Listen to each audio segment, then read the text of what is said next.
We're now just one day away. The Breeders' Cup World Championships taking place in Central Kentucky this weekend, with the high-stakes horse races going down at Keeneland tomorrow and Saturday.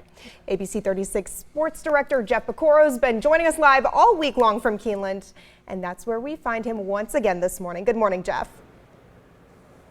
Good morning. What a beautiful morning here at Keeneland.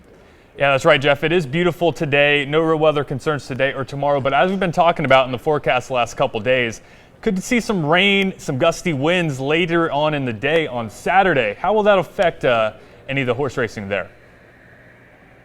Well, the one good thing about this track here at Keeneland, it really holds water well. So unless we have a complete deluge, it should be okay. I mean, just sprinkles and stuff won't really affect this surface. And to go a little deeper, if you're talking about betting the race, there's only one horse in the Classic that's even run on an off track, and that is Life is Good. Todd Pletcher's. It won the Woodward up in New York at Saratoga on a sloppy track. And I really don't think it's going to get sloppy here. Like you said, if it's just a little bit of rain, Dillon, I don't think that'll affect the race at all.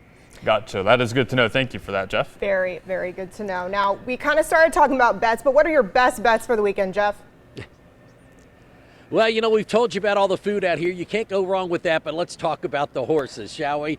All right, my first good big bet is going to be on Jackie's Warrior, and that is in the sprint race. Steve Asmussen is the trainer of Jackie's Warrior. It's 6 years old, and here's the key to this. Steve Asmussen 4 years ago bought this horse for $90,000. So you think, okay, that's kind of a lot of money, but not really in horse racing.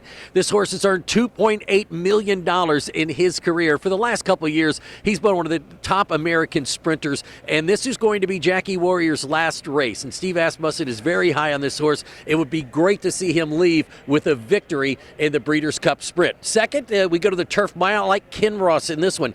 That's one of the better European horses. He's won 4 straight, including 2 Group 1 wins. So that's the best you can do. And this isn't, you don't have this one, but Juvenile Turf on Friday, and the winner is, he's won twice over this Keeneland Turf. So, and the winner is my pick on that one.